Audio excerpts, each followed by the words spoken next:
Good afternoon, Packers fans. Aaron Nagler here with your Packers Daily Chat, coming to you live on the Cheesehead TV social channels. Happy Wednesday.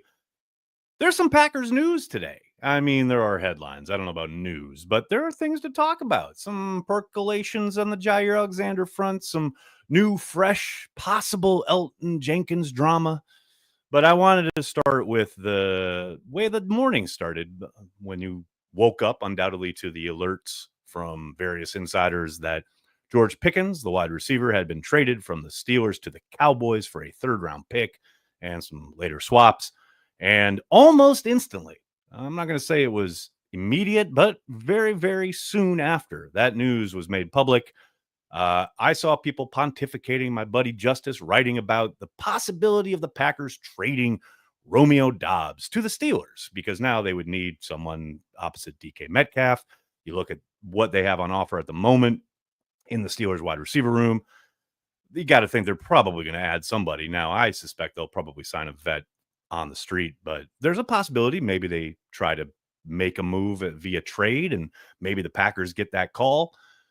I'm of the opinion, and that's all it is just my opinion, that the Packers should absolutely not be trading Romeo Doubs. And I understand the misgivings that I've seen from fans regarding both his suspension last year and then the two very close together concussions that he suffered towards the end of last season, entering the final year of his rookie deal. Quote, get something for him now. Get out while there's, I guess at a high point leverage wise, although I don't really think that's the case. But if you're talking about the Packers in 2025 on the field, they're going to be exponentially better with Romeo Doubs in the house than they are having to force feed Matthew Golden onto the field. And I know we just spent a first round pick on the kid. Everyone's really excited about his potential, but that's all it is potential. You've got a unit here with a quarterback in Jordan Love who needs to put together a full, solid season for the first time as a starter. And you're going to want to trade away his security blanket, the guy he always looks for in a pinch and in a moment where he knows he needs a first down. And talking about first downs and extending drives, that's what Romeo Doubs does.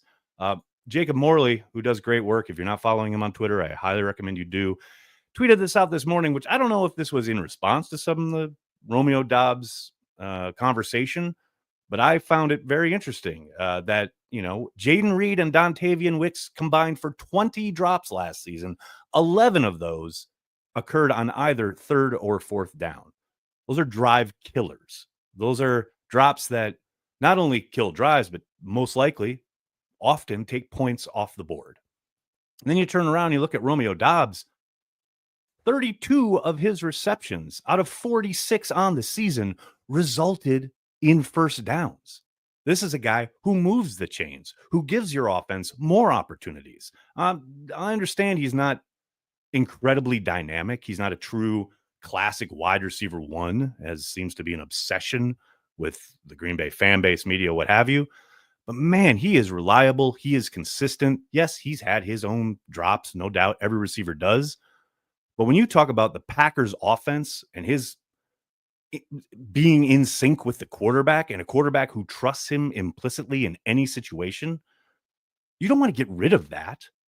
You want to utilize that for at least 2025. And I understand, yes, he'll most likely walk at the end of the year, and he'll probably sign a decent deal if he plays an entire season with Jordan Love, puts up decent numbers. He signs a decent contract someplace else, and you end up getting a decent conditional, compensatory pick.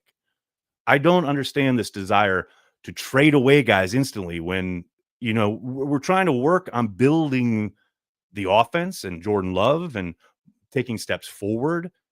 Continuity on offense is incredibly important in the NFL. Nowhere near as important on the defensive side of the ball. Incredibly important on the offensive side. Just turning around and giving away Romeo Doubs, which I know he's been the subject of trade rumors this offseason before him. The whole DK Metcalf thing was going on with Seattle. He seems to be a number one on the list, either for the media or the fan base. And I guess I get it in the sense that it's the offseason and we're all trying to come up with things to talk about. And these are fun ideas. I get all that. but that really feels like a move just to make a move. If you were going to do that, I would suspect you would have done it during the draft. To do it now makes no sense to me. Now, this again is all just me. Packers, hell, we could get finished here and there could be an alert. They've traded Romeo Doubs. I think that would be a mistake. And I'm just going to leave that there. The other few things we heard about today, as I mentioned at the top there, yes, Jair Alexander, another report, this time from Jeremy Fowler with ESPN. They're working on a resolution. Now, that's the next word. Reconciliation was last week. Now it's resolution. We will see. I said before, wake me up when training camp starts. And then, speaking of wake me up when training camp starts, or at least wake me up when mandatory minicamp rolls around, in regards to Jason Wilde on ESPN Wisconsin talking about Elton Jenkins possibly, maybe not being in attendance so far with the offseason program because he didn't see his picture on the website. And of course, yes, Evan does a great job of capturing most of the dudes who are in attendance. You'll eventually see a guy somewhere in his big collection of photographs that go up on Packers.com.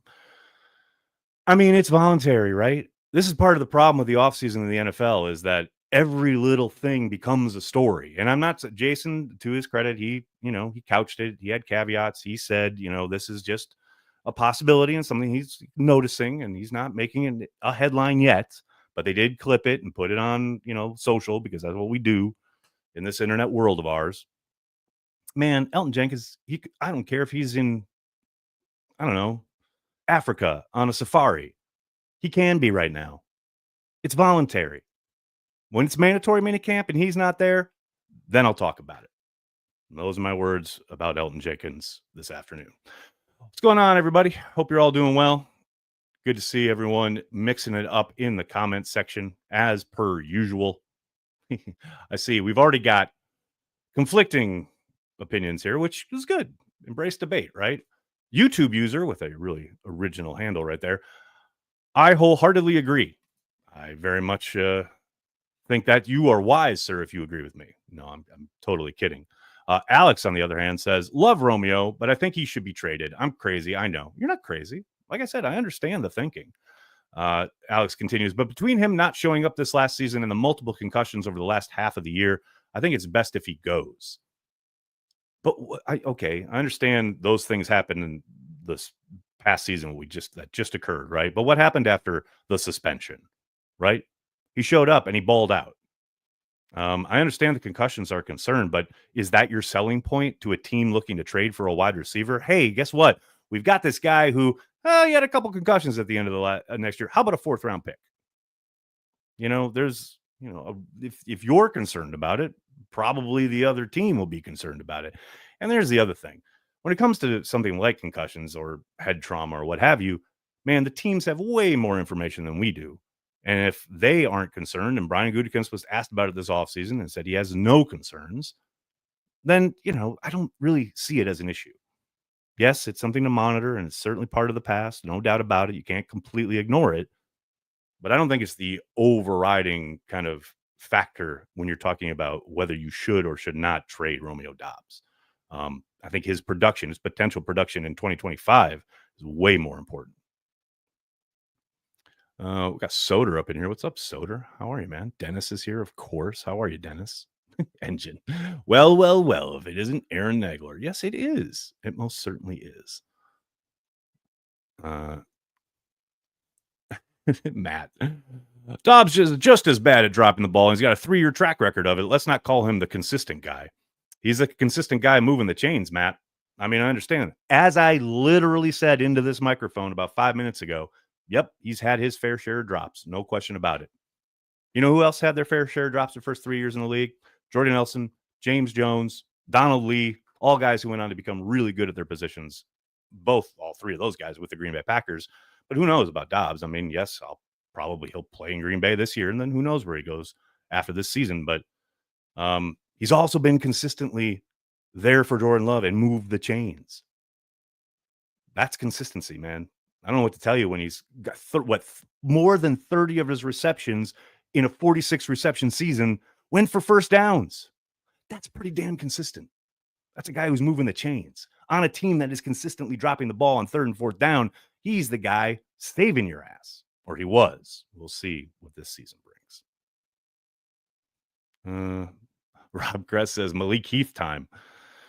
Man, I love Malik Heath. I think he's destined for the practice squad if there aren't any significant injuries this summer. I mean, you never really know how it's going to shake out. And oftentimes, yes, the injuries do kind of their own work as far as how a depth chart will shake out. But I definitely think there's going to be a tough road to hoe when you're Bo Melton or Malik Heath this year. No doubt about it. Andrew Ware, how are you, man? Thanks for the super chat. Donald Lee name drop / hashtag random Packer. I just always remember Jimmy Robinson, the wide receivers coach, who was in charge of wide receivers and tight ends at the time, giving Donald Lee all sorts of hell for drops. Same with James Jones, but D. Lee cleaned it up, and so did James. RDC, interesting question. Could Ed Policy have any input into this current team looking to the future in his eyes? Not really. RDC, as the president and CEO, when he will take over in June, when Mark Murphy officially retires, a lot of this will be buttoned up, right? And the team will have been assembled and will have gone through an entire offseason program. And then, yes, he will be in charge, quote unquote, once training camp kicks off. But he's not involved with the roster or any of those decisions that are being made, both, from the coaching staff side, but certainly from the GM side. I think more than anything, he will probably recede into the background once football season begins and survey the landscape, so to speak, and see how things are operating. There's no real telling how he's going to want to order things as far as if he shakes up the power structure or what have you. But I would be shocked if he had any material effect or kind of direct kind of input in anything on the football side. I think he understands what the gig is. He is there to be a steward of the franchise. And as his role is constructed, yes, the GM and the coach both report to him, but that is simply to have open communication more than anything else. It's not a position where he's going to be saying, we got to do this or that on anything regarding football.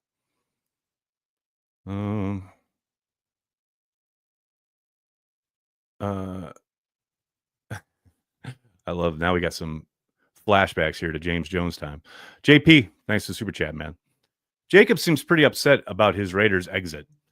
Yeah, that was an interesting listen on the Bussin' with the Boys podcast.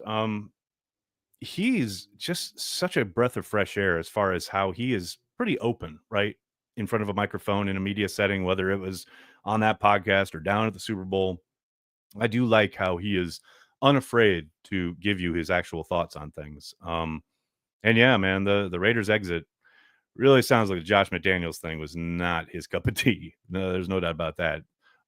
It was interesting to hear him really praise John Gruden. I mean, he clearly loves Gruden and loved his time with Gruden. But yeah, I mean, just thankful that the Raiders are or have been such a mess. I mean, who knows now with Spytek there, with Brady's ownership, etc. Really maybe settling that place down. But man, the Raiders being somewhat inept, let's say, certainly led to the acquisition of one of the biggest kind of offensive stars that we've seen in Green Bay in a long time. First year out of the gate with Jacobs. Absolutely love that pickup.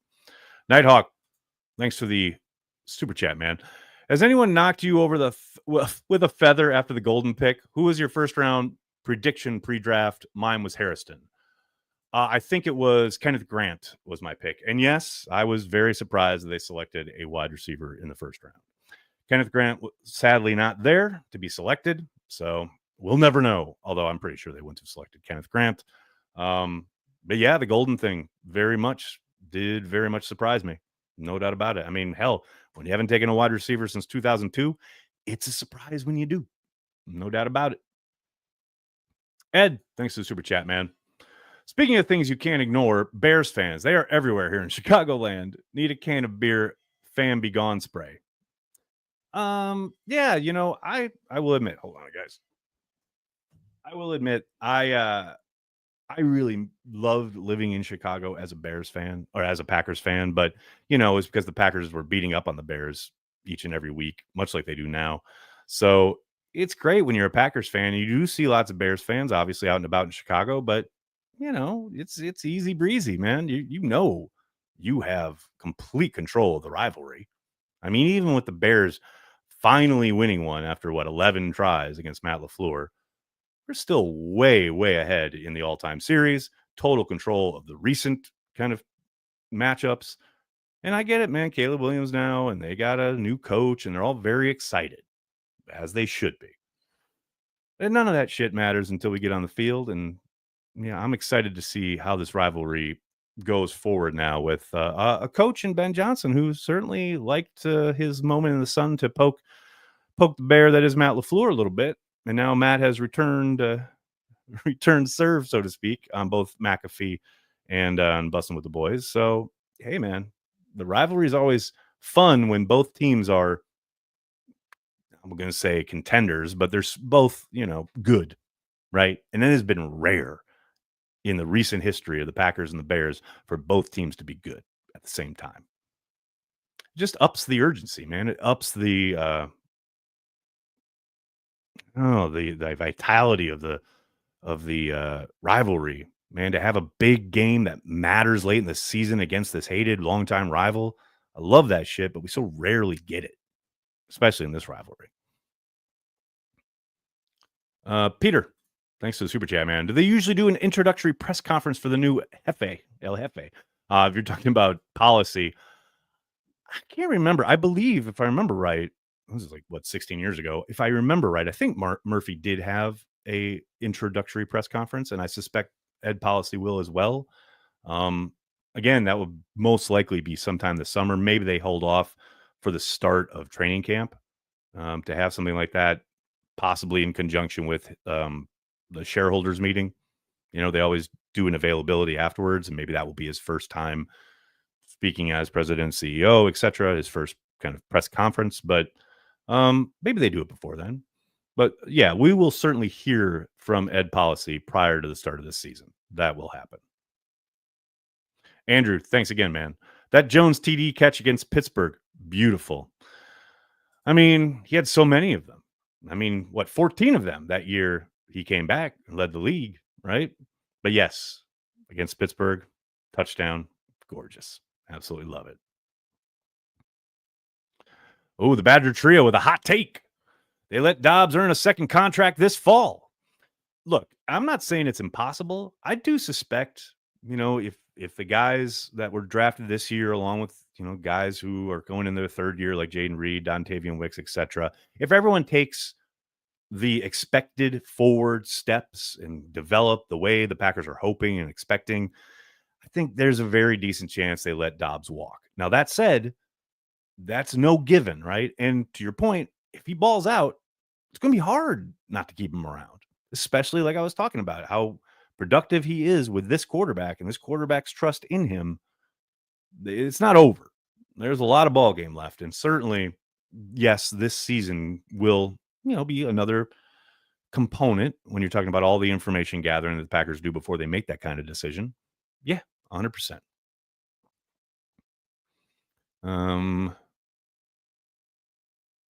Oh my! I love Edrin Cooper highlights against Aaron Jones. I mean, he was pretty damn good in that game in Minnesota. And there were a couple of carries that Aaron had where it looked like he was going to be out the gate. And then, Cooper stops him for 1 yard.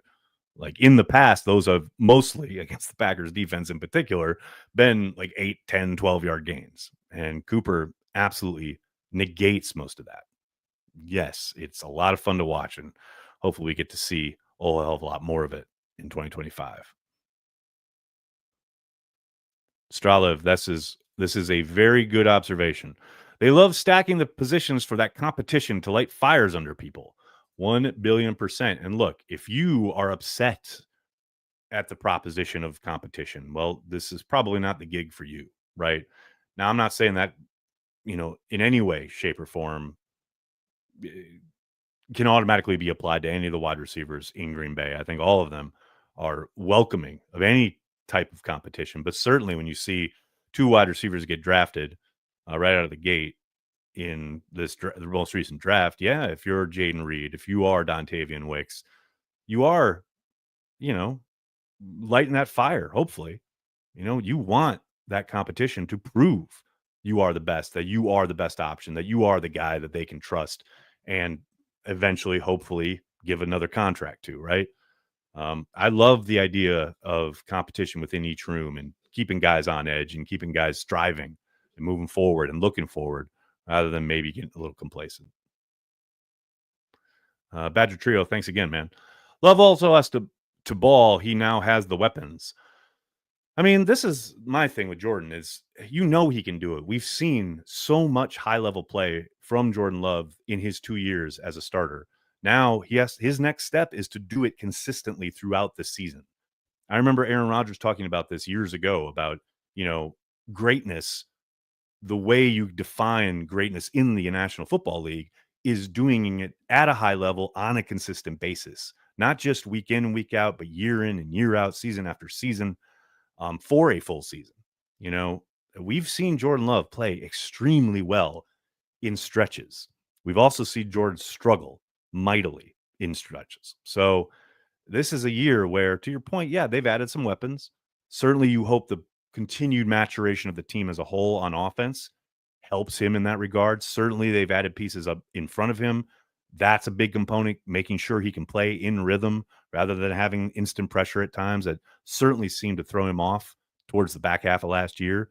Obviously, being healthy will be a major kind of component here. Hopefully that helps.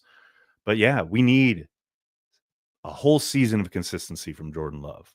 It is certainly time to take that step. And the added weapons, the offensive line, a very effective running game, it's all going to add up to say, all right, this is Jordan's time. That's all in support of the quarterback. Yeah, hopefully that's what we see in 2025.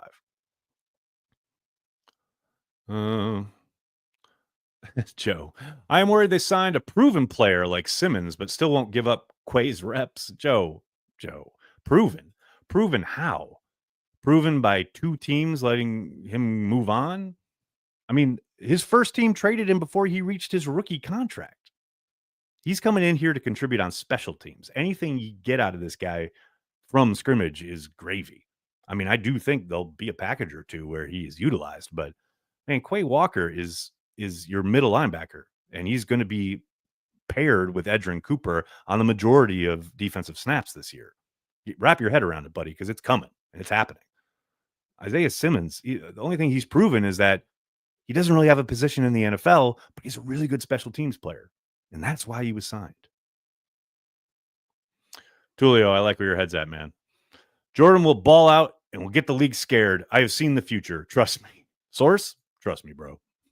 I like it. I like it.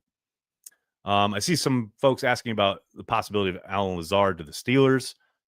I guess it's a possibility. I know Pro Football Talk reported that this morning, but until Aaron Rodgers is officially a Steeler, I can't just blindly say, "Oh yeah, they're going to get the band back together." The longer Aaron Rodgers isn't under contract with anyone, the longer I think, or the more I think, the Steelers will probably be ready to turn the page. I mean, maybe Aaron Rodgers takes it all the way into camp and waits for a potential injury to occur to a starter before signing somewhere, I know he worked out this offseason with DK Metcalf. I understand all that, but man, it just, and I get he probably doesn't want to come to offseason workouts, doesn't want OTAs, all that. I understand all that. But man, I just don't think Aaron Rodgers to the Steelers is this automatic thing that everybody seems to think it is. Tulio. Yeah, exactly. Please, Genty is not in the NFC North. Andy, amen. That guy looks like a handful, and I want nothing to do with watching my defense try to tackle him. Absolutely not. All right, buddy, I'm going to have to get going. I cannot thank you enough for hanging out, talking Packers each and every day, Monday through Friday, right here on the Cheesehead TV social channels. Please do me a monster favor and hit like on the video, subscribe to the channel, and then tell your friends and tell your family. Cheesehead TV, we are devoted to Green Bay Packers fans worldwide. Thanks a lot, everybody. Have a great night. Go Pack Go.